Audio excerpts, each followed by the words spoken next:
आज काय झालं, सकाळी सकाळी नमस्कार मंडळी, मस्तपैकी मैत्रिणीकडे गेली होती आणि मैत्रिणीकडे गेल्यावर बघा किती छान आंब्याचं झाड आहे. असं वाटत होतं मस्त छान हिरव्या हिरव्या छोट्या छोट्या कैऱ्या तोडा, पण काय करता, दुसऱ्यांच्या झाडाला कशाला हात लावायचा. त्यानंतर मग घरी आली आणि घरी आल्यानंतर देवपूजा झाली, देवपूजा वगैरे करून घेतली आणि बघा किती चांगलं वाटत आहे. देवपूजा झाल्यावर तुलाच मस्त वाटते, मला खूपच आनंद होते आणि देवाकडे पूर्ण एकदम प्रसन्न मन लागते आणि दिवसही पूर्ण खूप चांगला जाते.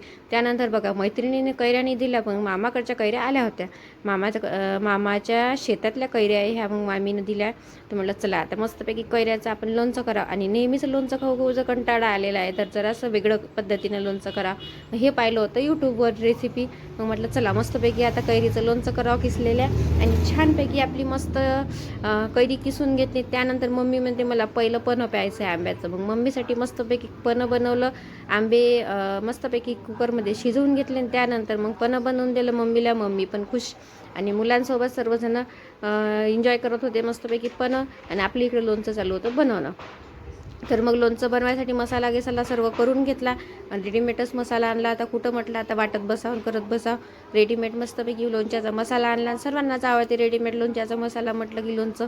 तर सर्वांसाठी मस्त असं छान लोणच्याचा मसाला तयार केला. त्यामध्ये कैरीमध्ये किसलेल्या मीठ घालून घेतलं आणि मसाला टाकला आणि हे बघा आपलं झालं लोणचं रेडी. या सगळेजण मस्त लोणचं खायसाठी कैरीचं